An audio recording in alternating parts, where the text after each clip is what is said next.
जय हिंद दोस्तों। आज हम लोग देखेंगे कि सेट्स कितने प्रकार के होते हैं, टाइप्स ऑफ सेट देखेंगे। कुछ सेट्स के कुछ टाइप्स मैं आपको आज पढ़ा दूंगा और कुछ टाइप्स बचे रहेंगे, ठीक है, वो मैं आपको कल पढ़ा दूंगा। तो ये जो सेट टाइप होते हैं, इनमें पहला टाइप होता है इम्पिटी सेट। इसको हम लोग नल सेट बोलते हैं। जैसा कि अगर आप इम्पिटी सेट का हिंदी में ट्रांसलेट करें तो उसका मतलब ही होता है रिक्त, मतलब खाली स्थान। सेम नल का भी मतलब होता है खाली स्थान। तो अगर आप इसको हिंदी ट्रांसलेट कर लिया इम्पिटी का मतलब और नल का मतलब, तो आपको इसकी डेफिनेशन को याद रखने में कोई भी प्रॉब्लम नहीं होगी। आप इजीली इसकी डेफिनेशन को याद रख सकते हैं इम्पिटी सेट की और नल सेट की। अब जैसे कि आपने इसको ट्रांसलेट कर लिया तो उसका हिंदी मतलब आ रहा है खाली स्थान, कोई खाली चीज हो मतलब, ठीक। तो सेट में भी मतलब इसका यही होता है। अगर इम्पिटी सेट आपको मिल जाएगा तो इम्पिटी सेट उनको बोलते हैं ऐसा सेट जिसमें कोई भी एलिमेंट ना हो। तो कोई भी एलिमेंट नहीं होगा कि वो खाली होगा, इसलिए इसका नाम रखते हैं इम्पिटी सेट। और नल वर्ड का भी सेम मतलब होता है और इसको हम लोग यूज करते हैं फाइव। अब इम्पिटी सेट को आप डेली लाइफ के एग्जाम्पल से समझते हैं। आप लोग मैथ्स में बिल्कुल तरीके से समझ लीजिएगा। मैं आपको मैथ्स को एग्जाम्पल के हेल्प से इतने अच्छे से समझा दूंगा कि आप लोग एग्जाम के साथ साथ इसका अपनी डेली लाइफ में भी यूज कर पाएंगे और आपके साथ कॉन्सेप्ट माइंड में भी अच्छे से इसके कॉन्सेप्ट बैठ जाएंगे, इसको कि आप कभी भूलेंगे भी नहीं। और ये जो मैं आपको पढ़ा रहा हूँ इसका आपके हायर एजुकेशन में आगे आप कोई भी कोर्स करेंगे तो उसमें आपका बहुत ही ज़्यादा यूज रहेगा सेट थ्योरी का। आपको काफ़ी ज़्यादा यूज मिलेगा। आप इंजीनियरिंग करेंगे या फिर बीएससी करेंगे, हर एक चीज़ में आपको बहुत ज़्यादा यूज मिलेगा इन बेसिक चीज़ होगा। क्योंकि मोस्टली बच्चे ऐसे होते हैं जिनको की इनकी बेसिक डेफिनेशन ही नहीं पता होती है या फिर वो याद करते नहीं है तो एग्जाम के बाद वो भूल जाते हैं। अगर आप उसको ईजी लैंग्वेज में पढ़ेंगे जैसा कि मैं बता रहा हूँ तो आप लोग काफ़ी लंबे समय तक याद रख पाएंगे। इसका एग्जाम्पल ये है कि आपके अगर स्कूल में मान लीजिए कि कोई रेस हो रही है, रेस है वो 1 किलोमीटर की, 1 किलोमीटर की रेस है। उसमें जो है एक ही बच्चा ऐसा है कि जो 1 किलोमीटर पूरा वो दौड़ पाया है। बाकी बच्चे जो है वो 800 मीटर भी नहीं कवर कर पाए हैं, बीच में वो गिर गए, यानी कि कुछ हेल्थ इशूज थे।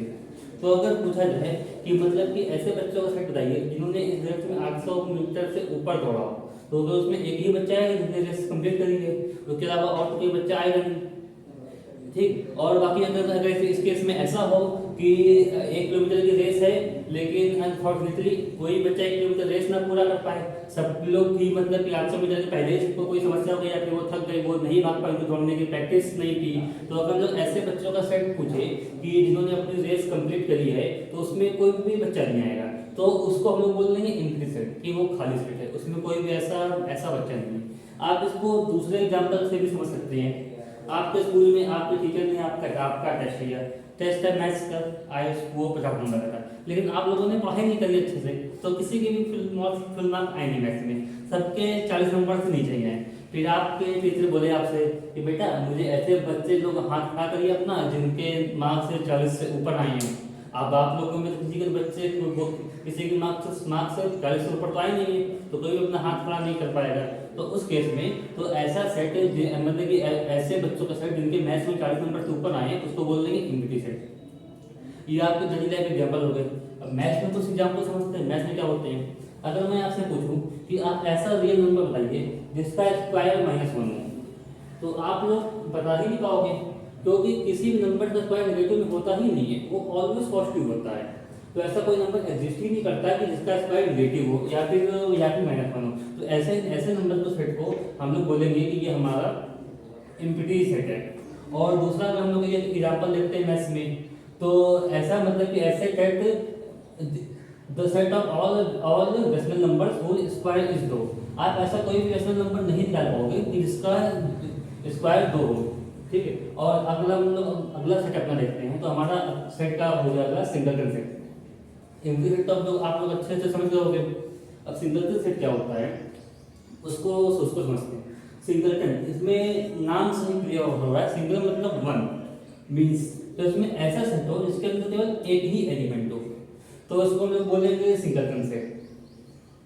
अब इसको जो हमने आपको एग्जांपल दिया था कि आपका मैथ्स का टेस्ट हुआ, आपके टीचर ने स्कूल में टेस्ट लिया, उस एग्जांपल में अगर उसी एग्जांपल को समझना चाहे तो अपनी थोड़ा चेंजिंग करके सिंगलटन सेट की डेफिनेशन को भी अच्छे से समझ सकते हैं।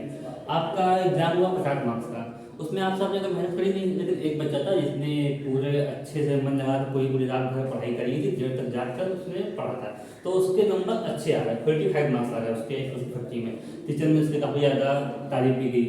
फिर एक हफ्ते बाद टीचर आया, उसने बोला कि जो मैंने लास्ट वीक टेस्ट लिया था उसमें किस बच्चे के मार्क्स 40 से ऊपर आए थे, मैं उसको प्राइज दूंगा, मैं उससे बहुत ज़्यादा खुश हूँ। तो उस बच्चे ने अपना हाथ खड़ा किया, लेकिन वो केवल एक ही बच्चा था जिसके 40 से ऊपर नंबर आए थे। तो इस सेट में केवल एक ही एलिमेंट आएगा, वो केवल वही बच्चा होगा, तो उसको हम लोग बोल देंगे सिंगल सेट। अब इसको अगर हम लोग इसके एग्जाम्पल से, अगर हम लोग मैथ्स के एग्जाम्पल से देखते हैं तो ये कर्ली ब्रैकेट में हम लोगों ने जीरो लिख दिया, तो ये सिंगल सेट हो गया, और जीरो यहाँ पे हमारा ये हो गया, इसका एलिमेंट हो गया। आई होप आप लोग सिंगल सेट की डेफिनेशन अच्छे से समझ गए होंगे। अगर आपको और भी कोई डाउट्स हो तो आप मुझसे पूछ सकते हैं कमेंट बॉक्स में, मैं आपका रिप्लाई करूँगा। आप मैं थोड़ा साइड हो जा रहा हूँ, आप इसका स्क्रीनशॉट भी ले सकते हैं, आपके नोट करने में आसानी रहेगी।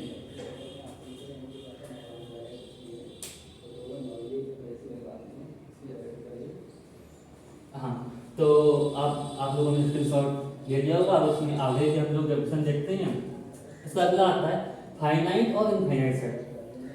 अब फाइनाइट और इनफाइनाइट सेट क्या होते हैं, आई होप आप लोग नाम से ही समझ गए होंगे। तो डेफिनेशन इतनी ईजी होती है, आप लोग नाम से, अगर इसको नाम से समझ जाएंगे तो उसके नाम की मीनिंग आपको पता होगी, तो आप डेफिनेशन भी इजीली लिख लोगे। या क्लास में आपको कोई दोस्त पूछे, आपको कोई टीचर पूछे, तो आप लोग उनको इजीली बता पाएंगे अगर आपको नाम का मतलब पता होगा। जैसा कि होता है फाइनाइट, फाइनाइट का मतलब होता है कि किसी चीज़ की लिमिटेशन है। मीन्स अगर हम काउंटिंग में बात करें अपना, तो ऐसी चीज जिसको हम लोग काउंट कर सके तो उसको बोल देते हैं फाइनाइट सेट, उसको हम लोग फाइनाइट बोल देंगे। फॉर एग्जांपल आपसे बोलेगा आप 100 तक गिनती ही, तो आप 100 तक काउंटिंग को कर लेंगे, तो वो फिर फाइनाइट हो गया। और अगर ऐसे ये बोले कि आपकी क्लास में कितने बच्चे हैं, तो आपकी क्लास में भले 100-200 जितने के बच्चे होंगे, जो बोले आप पूरे स्कूल में अगर 1000 में बच्चे होंगे, तो आप उनको इजीली काउंट कर सकते हैं, वो काउंट करे जा सकते हैं, तो इसलिए उनको हम लोग बोल देंगे वो हमारे हो गए फाइनाइट सेट। अब फाइनाइट सेट को अगर हम लोग को एग्जाम्पल समझे तो नंबर्स ऑफ वीक, जो मतलब कि हमारे मंथ में कितने वीक होते हैं, या अगर हम लोग बात करें कि हमारे ईयर में कितने मंथ होते हैं, वो तो फिक्स होते हैं 12। तो ये हमारा यह मतलब कि number of month in the year वो हमारे फाइनाइट सेट हो जाएंगे। और number of days in the week ये भी हमारे फाइनाइट सेट हो जाएंगे। और अगर हम बात करें इनफाइनाइट सेट, इनफाइनाइट सेट का मतलब होता है अनंत, जिसकी कोई लिमिटेशन ना हो, मतलब कि वो चीज़ चलती ही जाएगी, वो चीज़ कभी खत्म नहीं होगी। फाइनाइट में तो वो खत्म हो सकती है, उसकी बाउंड्री होती है, उसकी लिमिटेशन होती है। फाइनाइट में ऐसा नहीं है, वो भी चलती ही जाएगी, वो कभी खत्म ही नहीं होगी। तो उसको हम लोग बोल देंगे कि वो हमारा हो गया इनफाइनाइट सेट हो गया। अब फॉर एग्जाम्पल आप लोग को नेचुरल नंबर बताऊंगे, जैसे नेचुरल नंबर क्या होते हैं 1 2 3 4 5 6, फिर वो आगे बढ़ते ही जाते हैं, वो कभी खत्म होते नहीं है। कोई हाईएस्ट नेचुरल नंबर कभी बता ही नहीं पाएगा, क्योंकि उनका कभी अंत ही नहीं होता है, तो इसलिए ये हमारे फाइनाइट सेट हो गए। ठीक उसी प्रकार से अगर हम लोग सेट ऑफ इंटीजर्स की बात करेंगे, अगर हम लोग सेट ऑफ रियल नंबर्स की बात करेंगे, ये सब हमारे इनफाइनाइट सेट होते हैं। आई होप अब आप लोग फाइनाइट और इनफाइनाइट सेट की डेफिनेशन को अच्छे से समझ गए होंगे। हम लोग नेक्स्ट सेट के बारे में देखते हैं कि हमारा नेक्स्ट सेट कौन सा है। नेक्स्ट सेट हमारा आता है कार्डिनल नंबर। अच्छा, आप लोगों ने अभी तक हमने कल भी आपको सेट पढ़ाया था, आज भी टाइप्स ऑफ सेट पढ़ाया, तो आप लोगों में एक डाउट तो होता होगा कि सेट के एलिमेंट को काउंट करके कैसे देखते हैं, या उनके एलिमेंट को हम लोग डिनोट कैसे करते हैं कि उनके अंदर कितने एलिमेंट है उसको कैसे शो करेंगे। तो ये हमारा कार्डिनल सेट है, ये मतलब कि जो कार्डिनल नंबर है ये उसी के लिए होता है कि हम लोग को अगर सेट के एलिमेंट डिनोट करने हो तो हम लोग कैसे कर सकते हैं। लेकिन इसमें एक लिमिटेशन है, आप कार्डिनल नंबर की हेल्प से ओनली फाइनाइट सेट के ही मतलब एलिमेंट को काउंट करके केवल उसी को ही डिनोट कर सकते number of element. Infinite set में आप लोग ऐसा कभी नहीं कर पाओगे, क्योंकि इनफाइनाइट सेट के आप लोग एलिमेंट काउंट ही नहीं कर पाओगे। अगर हम आपसे पूछे कि सेट ऑफ इंटीजर में कितने एलिमेंट होते हैं, आप लोग कभी नहीं काउंट कर पाओगे, क्योंकि वो काउंट करना पॉसिबल ही नहीं है। सेम अगर आप पूछे कि number of days in a week, तो आप लोग काउंट करके बता सकते हो 7, क्योंकि वो काउंटेबल होते हैं, वो फाइनाइट होते हैं। और अगर हम आपसे ये पूछे कि इंग्लिश अल्फ़ाबेट में कितने लेटर होते हैं, तो वो भी आप काउंट करके बता सकते हो।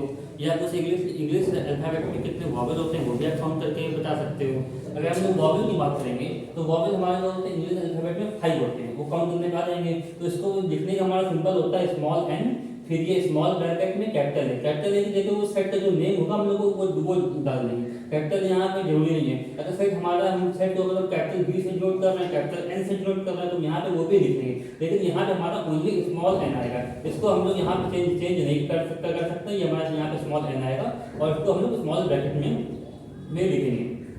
ये लिखने का नोटेशन है, बाकी ये हमारा चेंज हो सकता है, जो सेट का नाम रहेगा उसको हम लोग लिख देंगे। ये हमारा सेट ऑफ वॉवेल है। इसको अगर हम लोग काउंट करेंगे तो 1 2 3 4 5, इसमें 5 एलिमेंट है, तो इसको हम लोग लिख देंगे स्मॉल एन ब्रैकेट में a इक्वल टू 5। इसको हम लोग बोलने में बोल जाते हैं कि आप मतलब इसको हम लोग na बोल देंगे, या इसको कार्डिनल नंबर भी बोल सकते हैं इसको। आई होप आपको ये सब एग्जाम्पल्स, ये सब डेफिनेशन अच्छे से समझ में आ गए होंगे। अभी कुछ और डेफिनेशन है वो आपको मैं कल पढ़ाऊंगा नेक्स्ट वीडियो में। आपको अगर कोई डाउट्स हो तो आप इसको मुझे कमेंट बॉक्स में पूछ सकते हैं। अगर आपको ये हमारा वीडियो पसंद आया हो तो आपको लोग लाइक शेयर एंड सब्सक्राइब करना ना भूलिए। मिलते हैं नेक्स्ट वीडियो में, धन्यवाद।